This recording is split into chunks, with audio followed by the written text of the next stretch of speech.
Rugby Nation Lions Watch. The British Lions are on a roll. A combined county 15 felt their wrath in a 64-0 triumph midweek. I think one of the most pleasing factors that we kept it to 0, which is we put a lot of emphasis on our defence, and pleased with that aspect today.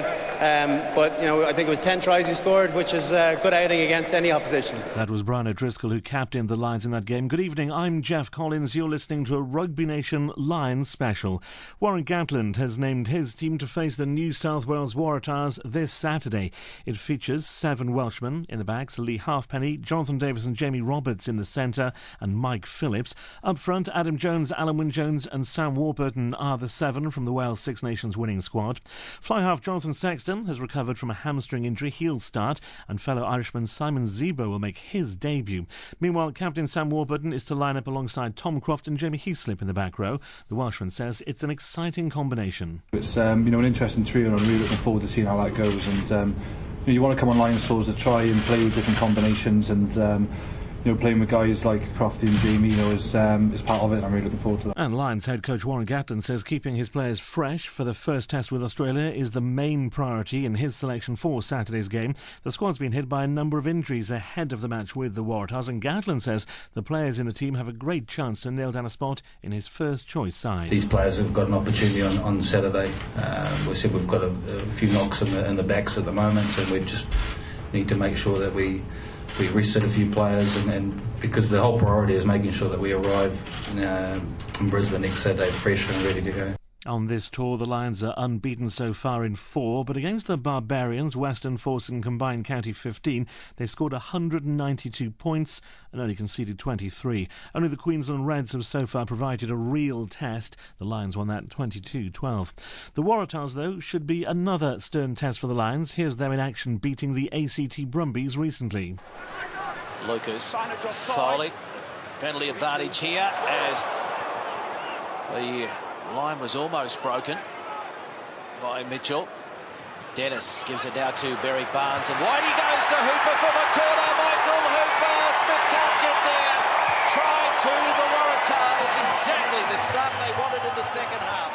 He got the pass away to Barnes, but there was nothing on. Now Foley puts it out in front of Beetham, and Beetham cuts in. Peter Beetham dives. Peter Beetham scores. Is that the match winner?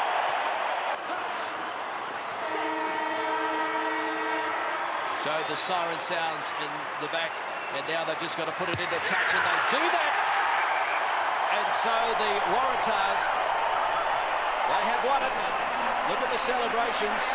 And the Waratahs have been boosted by the release from the Wallabies of captain Dave Dennis and centre Rob Horne. The pair will leave the Wallabies Sunshine Coast training camp tonight to join up with their state teammates ahead of Saturday's sold-out clash at the Alliance Stadium. New South Wales were the first opponents in Australia for the Lions on June the 2nd, 1888. The Lions were 18-2 and 16-2 winners in those 2 games on that inaugural tour, but the Waratahs have beaten them 4 times since, in 1908, 1930, 1950 and 1959. Well, as the Lions build up for that game, scrum half Ben Youngs believes there's the right balance in the squad between work and play. Some of the team relaxed this week by climbing Sydney Harbour Bridge. Youngs says trips like that help players take their minds off rugby for a bit. We're 4 from 4. We've obviously got a tough task against the Waratahs at the weekend before leading into Test series, and we're extremely focused on making sure that we're a successful Lions series, and by doing that we'll work hard, but also when we get a chance like this, you've got to be able to switch off from rugby and make sure you're fresh, ready for the next game.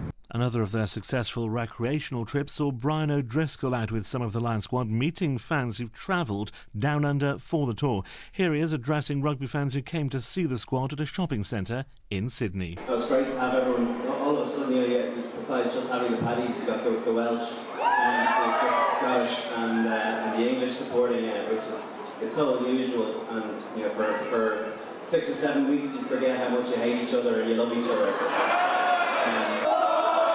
That's the one.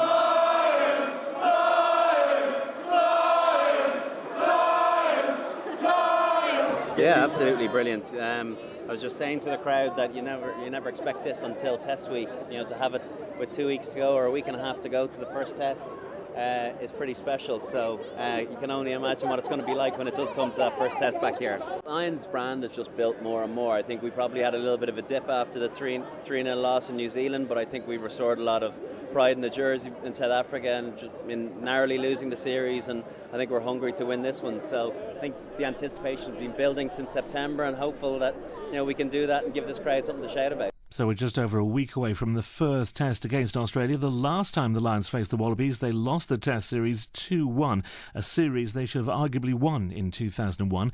Here are memories from that series from Wallabies stars at the time: Joe Roff, George Gregan, George Smith and Todai Kafu. They played extremely well in that first match, the British and Irish Lions, and we were shocked, I guess, by the result. When the Lions went rampant in the first test and won that 29-13 in Brisbane, I think in the change room after the game there was a sense of shock. At that stage we were the world champions. We'd had a lot of success and we expected to at least be on a level playing field with the Lions, and really we weren't. We were outclassed and outplayed. I think everyone was taken by surprise. I went to Melbourne, I wasn't a red ambush then, I can tell you. In the change rooms at half-time in that second test, when we were down 11-6, I think more than anything there was a sense of composure. Joe Roff is a turning point. Like, it was an amazing intercept on when Johnny Wilkinson went down the blind side and he intercepted that, scored, and then the momentum changed. After Johnny Wilkinson had thrown the pass, he actually swore, and for the clean-cut poster boy that he is, it was somewhat of a surprise. But if it wasn't for that intercept, the result would be totally different. That was a turning point for the whole series. Lions series is a 3-game series. Game 2 is a big test match no matter what. One team's either going to close out the series or one team's playing to hang on, and we were the latter. We were playing to hang on, they were playing to close it out.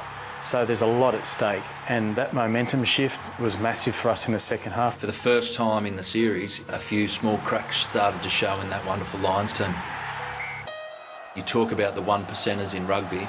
That was really a game and a series that could have gone any way based on those 1%. I remember seeing Martin Johnson's face after the Sydney Test match, and he was shattered.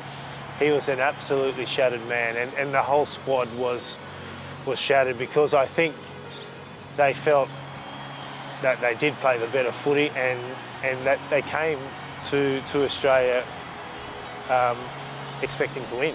I think in many ways it was a sense of job done. We've set a legacy for Australian rugby that can be talked about, and I think there was a great deal of pride in that. Rugby Nation Lions Watch. There'll be a Rugby Nation Lions Down Under special ahead of each of the 3 test matches, starting next Thursday, when we'll be hearing from Sean Holly and Shane Williams, who are in Australia following the tour. You've been listening to Rugby Nation.